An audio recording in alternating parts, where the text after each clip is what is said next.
I was born and raised Catholic, so I had never had a real relationship with Jesus. And I went to school at UC Santa Barbara, which if most of you know, that is Party Central. I had a friend who was really persistent on asking me to go to church. Up to that point, you know, I had been drinking and, I mean, anything you can imagine when it comes to UC Santa Barbara, I had lived that lifestyle.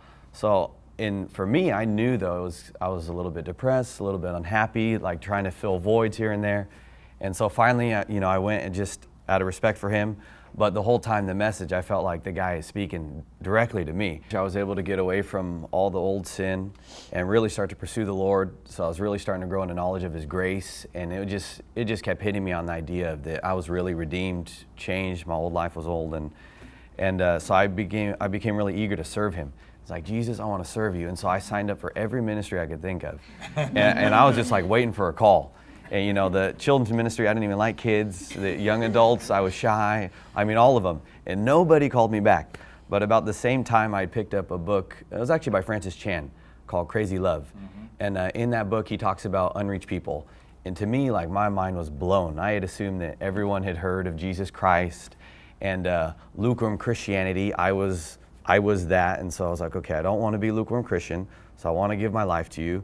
It sounds to me that if there's 2.8 billion people who haven't heard of Jesus, then there's a need. So, you know, I told the Lord, I want to be a part of that need if possible. And I happened to hear about Mission 11, and just from a friend.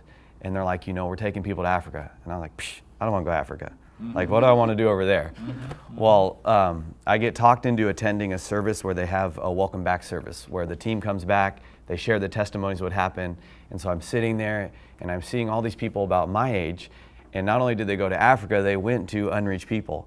And I was like, no way. Like, this is exactly what I said I'd give my life for, and they're doing it. I have a missions background, my family, but I was like, that's kind of their thing. They do that, and I will support it. But I'm going to go and maybe work for a nonprofit and do it that way.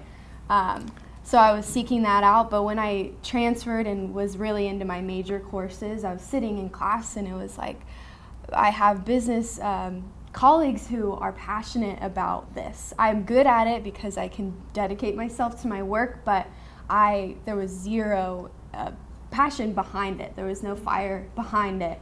And so I began really seeking the Lord. I was like, God, I feel like this doors have opened for me to be. I was in Biola University and like doing all of that and doing my plans. I was going to go to Biola. I was going to become a marketer. And He really just tore my heart up.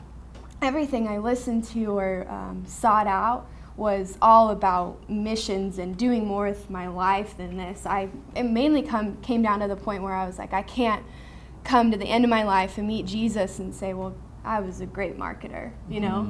And not that He wouldn't use me in that field, or I haven't seen people be used in the business world, but I knew for me that He was calling me to more. Really, it was just spurred on by my dedication to the Lord and what I felt like He was stirring in my heart, but also learning about unreached people and these people that do exist. I grew up in church and I really hadn't understood what that meant. There was tribal people or different cultures who don't know the name of Jesus or know what that means to have a relationship with Him, and I'm going to be held accountable for that. I got to share the gospel with the chief's son, who was like in his late 20s, the chief, and then a few other people.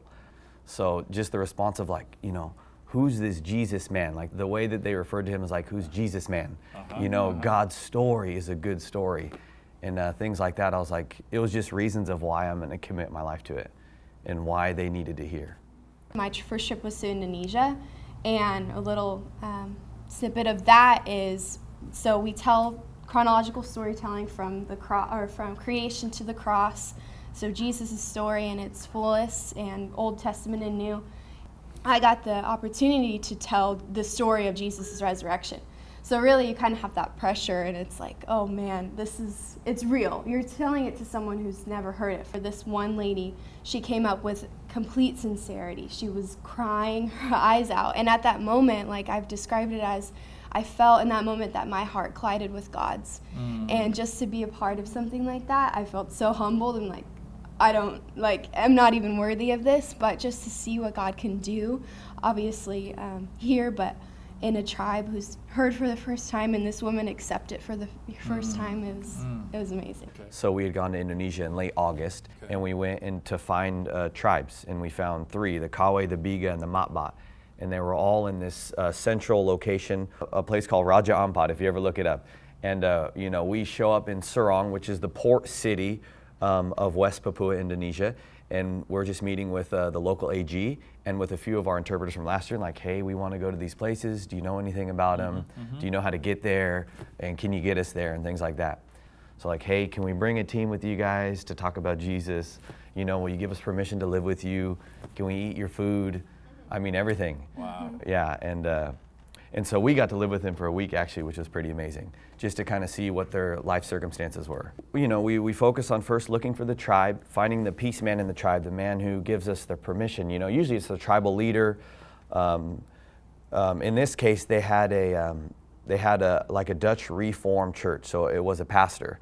And you soon find out they don't know who Jesus is. Like, they have a building, they have a cross, they have a Bible, but they have no idea who Jesus is personally. Wow. And living with a week, we find out they're drinking. The deacons of the church are sleeping with 3 different women, and they have 3 different kids. They're not marrying any of them, so their lifestyle didn't correlate with Jesus's. And then we have to find relationships with our interpreters, people who'd be willing to go with us, who speak sufficient English, and then working with the local church, because it's really the local church that will, if we don't have someone to send back full time at the moment, it's the local church that will carry on a good work. Correct. So partnering with the local church in Sorong.